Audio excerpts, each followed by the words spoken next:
advising, and entertaining the Filipino and OFWs around the world. Streaming live on www.facebook.com/DZRJ810am or on YouTube, channel RJAM News.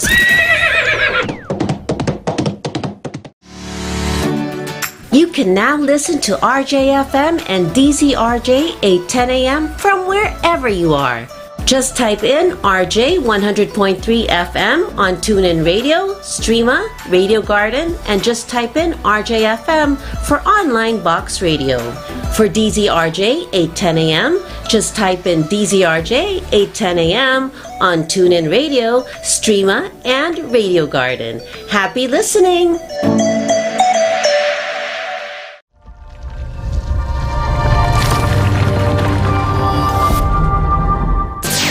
Watch and listen.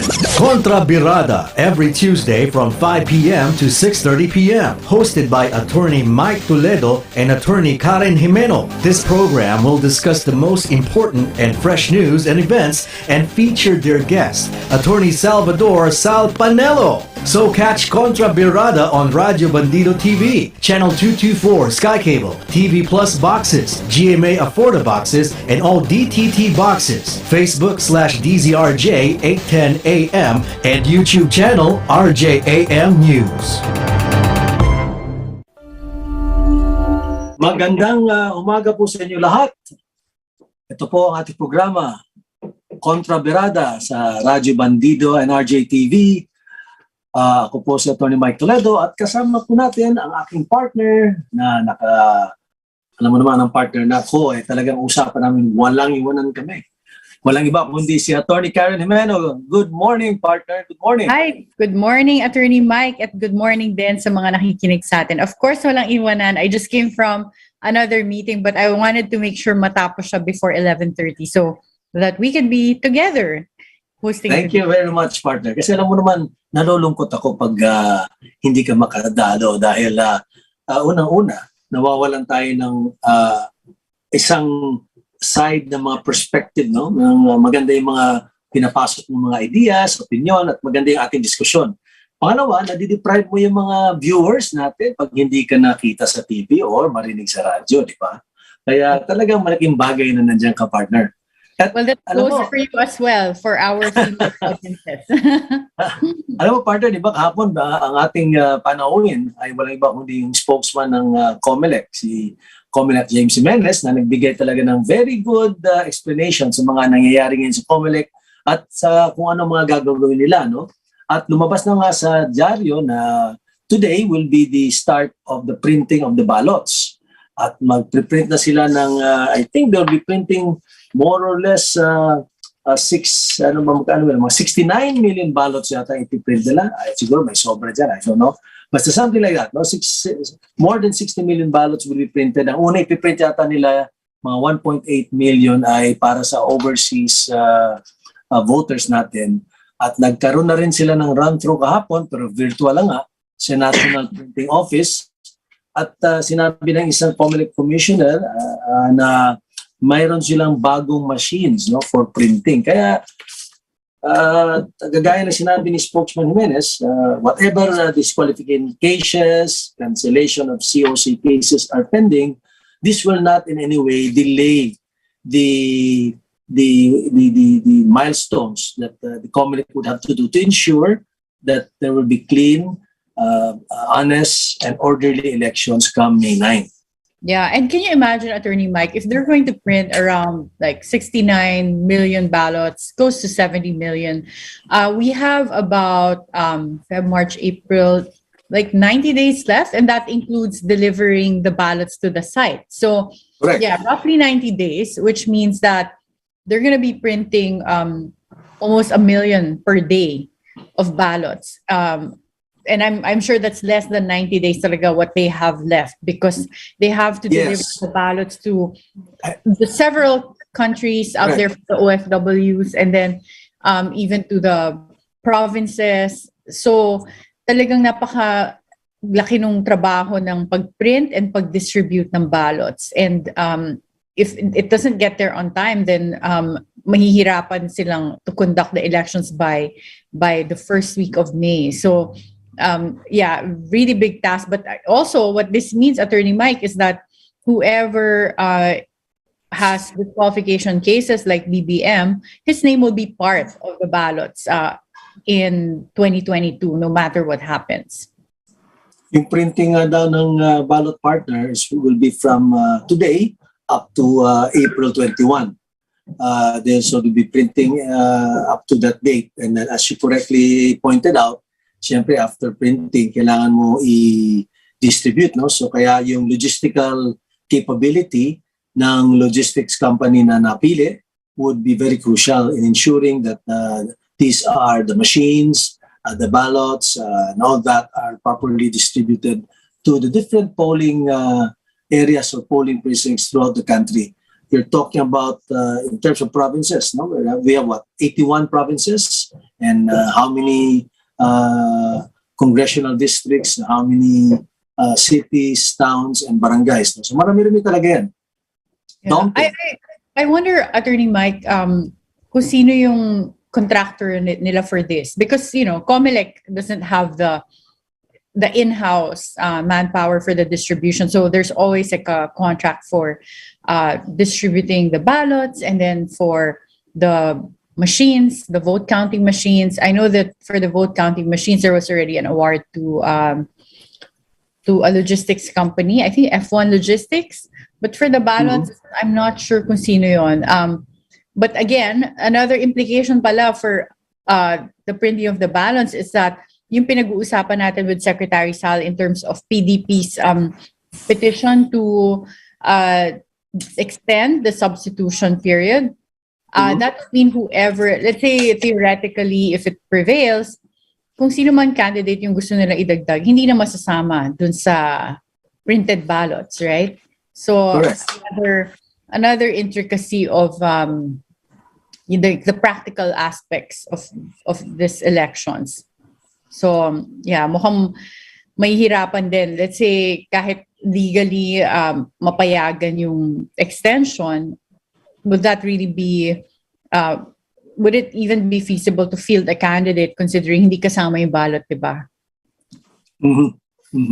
Totoo yan. Kaya we're of course hoping and praying that the COMELEC will be up to task, and judging from the way things are going, we can see naman they are up to task. No? They're really preparing for this. Kagaya nga na sinabi ni Spokesman Jimenez, even on the issue of hacking, and of course on the issue of monitoring and regulating the limitations with respect to advertisements in both traditional and social media, and also how they will be conducting the campaign, considering that there are of course limitations imposed by the IATF because of the ongoing pandemic. Paano ba sila mangangampanya? Because definitely the campaign will not be the same as the campaign, for example, during the midterm elections in 2019 or in the last presidential elections in 2016. Kaya marami dito, kaya nga kanina, kahapon, na-mention ni Spokesman Jimenez yung tinatawag na e-rally. So hindi wala tayong mga, di ba, kami, yung grupo namin sa UP, meron kaming inuman. So, kasi syempre, mahirap nga magsama-sama. So, inuman. Kaya, punta na lang sa Zoom or sa Teams, or kung ano man ang ginagamit mo na virtual meeting platform, at dapat dala mo ang iyong bote o drink. Kung ikaw ay mahilig sa scotch at single malt, dapat katabi mo, hawak mo. Or kung beer naman ang gusto mong inumin, or wine, it's up to you. Kung ano whatever is your poison. Tapos, yun, magkukentuhan kayo. So, yun nga, imbis na meeting, like let's say board meeting or presentation, eto naman, inuman. Okay. Diba? That's a great idea.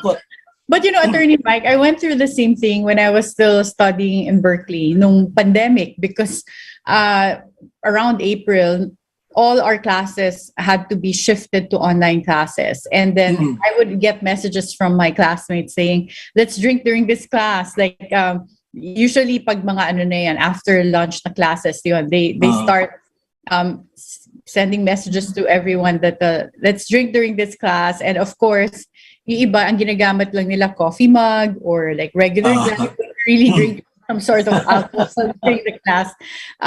Really made the classes more fun. But it's so weird because it's, I guess, the first time ever, diba, na may mga ganitong kind of arrangements in our lifetime because of this pandemic and then the technology that we also have today. Tama. Pero kang dumaya, no? Even in serious meetings, actually, you can sort of make daya, pwede kang, if you want to. But actually, yun nga one of the, I recall a government official, sadly, siguro hindi niya nabantayan na sa camera niya on. Habang there was a Senate hearing, an ongoing Senate hearing. Was it a House hearing? I recall para Senate hearing. There was an ongoing hearing in the Senate wherein he was, I guess, one of the resource persons or one of the invited people to perhaps discuss whatever was the issue being tackled by that particular Senate committee. Yun na nga, siguro nga, kaya nga talaga mag-ingat-ingat tayo, no? Ito sa mga Zoom meetings, yung microphone mo saka yung camera mo. Hindi yata niya off mute yung kanyang camera. I think. So, nakita siya habang nagsi-Senate hearing, umiinom ng scotch. Scotch yata. At maaga pa yan. Maaga pa. I don't know kung anong oras yung hearing, but the bottom line is, sinabi ng mga senador, wag naman. Kasi Senate, although ano nga daw to, this is a virtual, but yet daw, it's still a Senate hearing. And okay na nga sana yun kung siguro hindi man lang sana nakita. Di ba isa pa, di ba yung umiikot dun sa, nung umpisa ng pandemic, natandaan ko yun I don't know if it was fake news or what, pero di ba, may isang barangay official that was doing something funny. Hindi niya napatay yung kanyang camera. So, kitang-kita siya habang nagkakaroon ng barangay meeting or something. So, advice lang, mag-ingat tayo sa... It's funny that's it's really funny. Hey, I'm just using the word funny, doing something funny, but I guess... highly inappropriate ba? Parang, yes. well, okay. Yeah. He was enjoying himself too much. Oh, nako. Kaya nga, be careful. And of course, we have one of the celebrities where a naked person passed by background. So talagang marami talagang And for me, sorry, nagkwentuhan na tayo about these anecdotes. In Berkeley, something similar happened. So one of my classmates said, guys, be careful with your camera and being on mute, because apparently there was a student, an American student in Berkeley, where during the class, siguro hindi niya na mute, he was yelling at his girlfriend and said, can you grab it for me? I can't stand up because I'm in my underwear. So narinig ng buong class niya, can you imagine? Kasi nga naman, isang nauso rin during the pandemic, minsan formal yung taas, tapos sa baba, naka-boxer shorts lang, or I guess in this case, naka-underwear lang siya. But the things we learn, all of these are really very unique situations that we find ourselves in because of this pandemic. But there was a statistic in 2020 that alcohol consumption went up by 200% worldwide. Yes. Yeah. Kasi una-una, siguro, ang tanggal ng stress, anxiety, or boredom. Ano pa ba ibang gagawin mo? Nasa bahay ka lang the whole time. So sometimes siguro you want to consume para ma-relax din, no? I guess, dati kasi, pupunta ka sa ibang lugar para uminom. Ngayon, mas convenient, mas madali, no?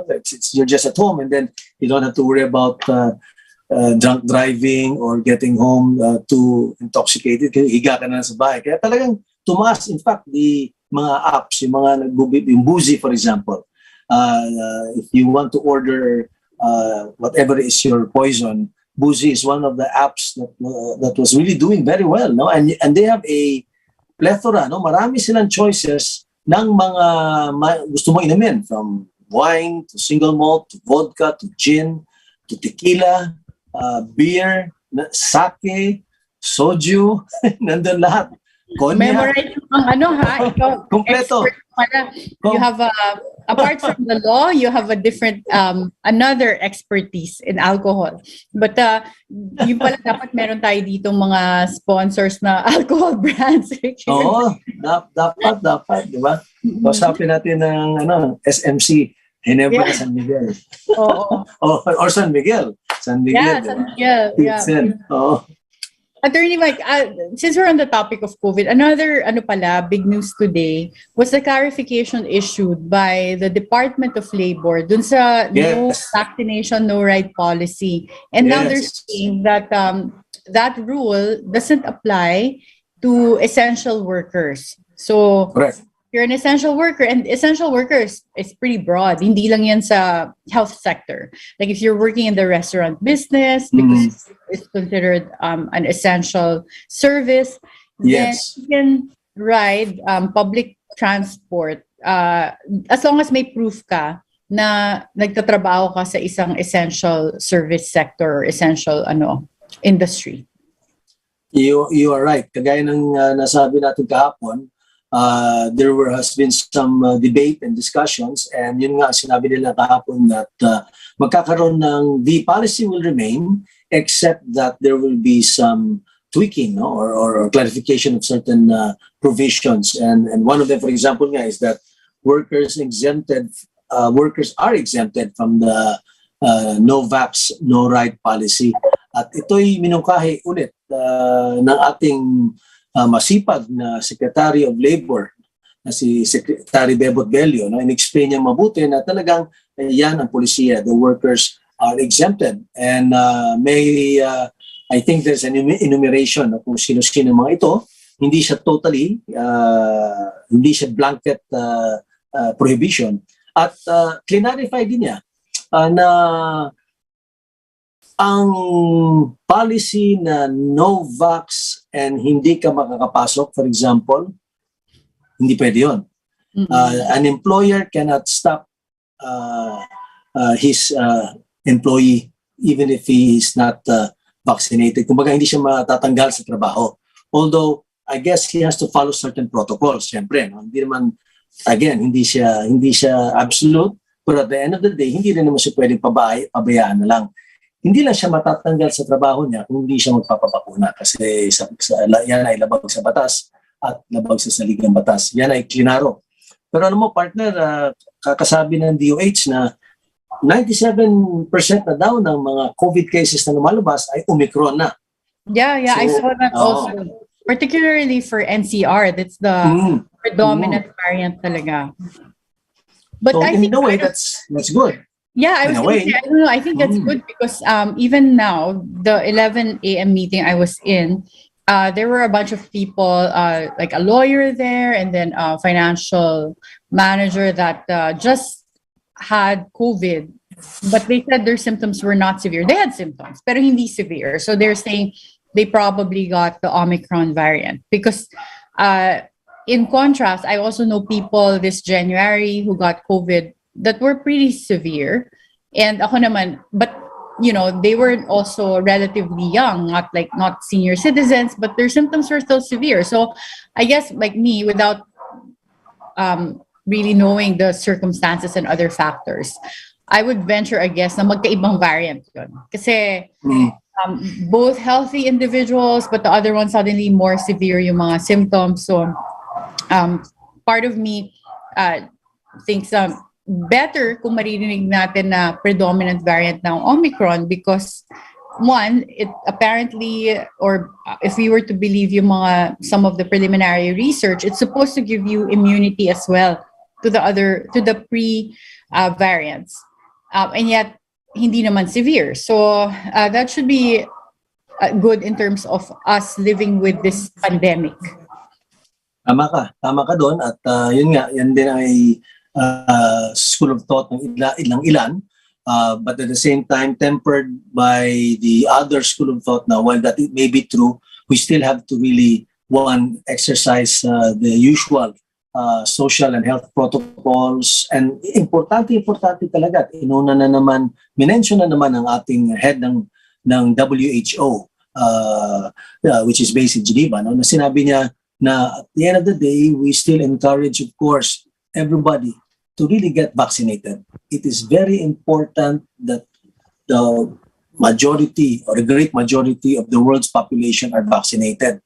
That's why siya po ay nananawagan din sa mga iba't ibang bansa na tulungan ng mga ibang bansa na hindi pa nakakaabot ng malaking porsyento, na hindi pa siguro nakakaabot ng even half percentage of their population sa first or second dose.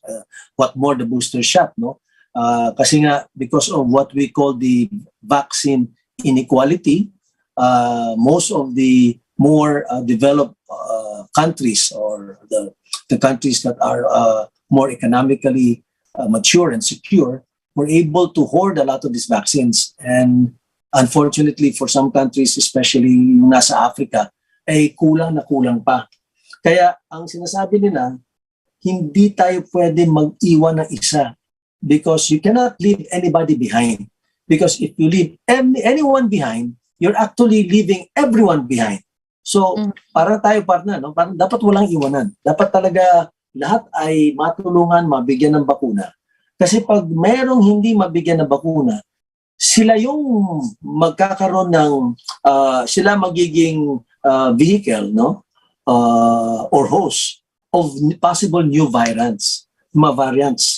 Yun ang problema dyan. Kaya talagang kailangan magpabakuna.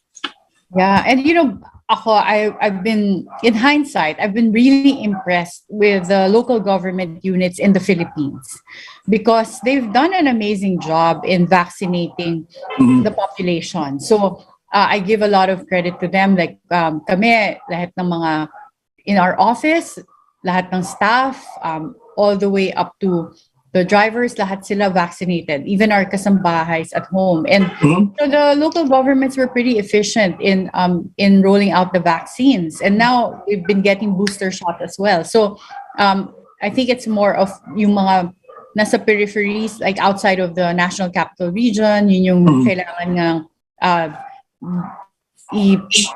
ramp up yung vaccination drive. And then I think, Attorney Mike, when you talked about constitutional right to choose, one thing that the government is doing now is also improving their information campaign because meron palang cultural resistance then in some areas. So it was mentioned that Mindanao, for instance, has a very low uptake in getting vaccinations. So I think that's very important in terms of the acceptability of the vaccine so that they can really roll it out.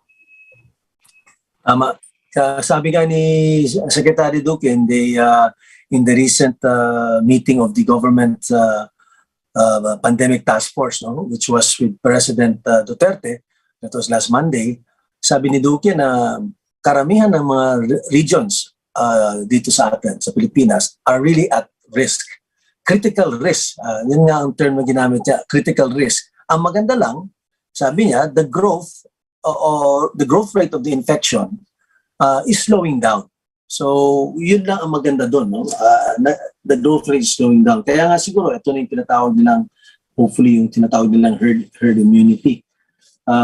Kaya nga sana partner, dyan na tayo patungo, kung lahat tayo magpababakuna, and then we're also exercising health protocols, hindi nakakalimutan yung mga wearing of mask, social distancing, and then pag medyo masama pagramdam mo, magpahinga ka muna sa bahay, then magpa-test ka. Kasi talaga, admittedly, marami kang kilala, marami akong kilala na infected sila ngayon sa Omicron, no, sa COVID, but buti na lang at hindi nga sila severe. And wala akong kilala, thank God, no? Thank God, wala akong kilala na napasok or ipinasok sa ospital dahil sa COVID. They're usually just staying at home, may konting coughs. Some naman, halos walang fever at all. No? May konting ubo lang, may konting sigaw, may konting sore throat, medyo nanghihina, but basically, okay. No? But these are all vaccinated. Talaga kaya nagkakaroon na tawag na breakthrough infection. But yun nga, dahil nga siguro bakunado ka, hindi nga malakas ang epekto sa'yo. Kaya, konting na lang, partner, sa tingin ko, sundan lang natin yan na hopefully wala nang mga variants, bagong variants na yan. At hopefully, parang ano na lang yan, parang common flu or common cold, di ba? There's a new variant, Attorney Mike. I'm trying to remember the name eh. Parang combination daw siya ng Delta and something else. If I remember the name, I'll mention it. But another thing I wanted to also bring up would be meron kasing linabas na circular yung Department of Labor about trying to, the term is encouraging or something milder than that, employers to grant additional benefits to employees in case they were exposed to a COVID positive individual or they are COVID positive themselves, to pay them leave with pay during that period of quarantine, for instance, or isolation. But the key word there is they were only, I think, appealing to the employers. And the Department of Labor, Secretary Bello, also clarified that this is not mandatory. So, siguro kasi baka iba na lito na that's now a new entitlement. This is not mandatory. It was only a suggestion, or employers are just encouraged to provide this. But again, this has to be balanced kasi with the reality that a lot of majority of the businesses in the Philippines, I think over 60% are micro and small enterprises or medium enterprises that cannot afford this, especially with the effects of the pandemic. So if a big company can afford it, then that's great. But if not, this is really discretionary among employers. Tama. Mahirap nga naman to expect, no, from the medium and small scale industries to shoulder, no, or to give this kind of benefits, lalo na according to the studies, sila talaga, lalo na nung umpisa yung pandemya, sila talaga yung talagang natamaan ng malakas, no? Marami sa kanila ang nagsira because nga unang-una yung kanilang mga negosyo are very dependent, for example, on the presence of customers, di ba, na pupunta sa kanilang mga lugar. And of course, compared to the other big corporations na medyo mas mataas-taas yung PC, they were really struggling. No? But it's good na the government naman, when they passed the laws, no? The Bayanihan 1 and 2, if I'm not mistaken, and even other provisions, other laws recently passed na talagang ginagawa ng paraan na matulungan. Pati na yung mga ayuda na binigay, kahit papano nakakatulong din yun. But yun nga, at the end of the day, the only way really to help this medium and small scale industry is to ensure that there will no longer be any hard lockdowns. No? Yeah. Yung talagang masakit yung hard lockdowns. I agree. And sorry, Attorney Mike, I'm going to interrupt because naalala ko na yung pangalan ng variant, Deltacron. And that was just... Deltacron? Yes, it was just published this January, a few days ago. The one I read is from Fortune magazine article, and it was discovered by a scientist in Cyprus. And they said it based on their observation, it shows characteristics of both the Delta variant and Omicron variant. So I don't know, kasi the Delta talaga, it attacks the lungs. Kaya yung medium yung symptoms, considering you have Delta severe then. I hope so. Anyway, that's a good point. I'm glad you raised that, Attorney Karen. But of course, pag gantong araw, we only have 30 minutes from 11:30 to 12. Mabilis talagang takbo, lalo na pag marami tayong pinag-uusapan. Before we close, I'd just like to take this opportunity, Attorney Karen, with your indulgence, no, napasalamatan ko yung Chamber of Mines of the Philippines, lahat ng mga miyembro ng Chamber of Mines. You know who you are. Thank you so much sa tulong na binigay niyo sa mga biktima po ng Typhoon Odette. Nagpadala po tayo ng tulong sa Surigao, sa Siargao, sa Cebu, sa Bohol, sa Negros. So, saludo po ako sa mga membro ng Chamber of Mines. Thank you so much sa iyong tulong. Wow, so with that, congratulations to the Chamber of Mines. Thank you for continuing the efforts.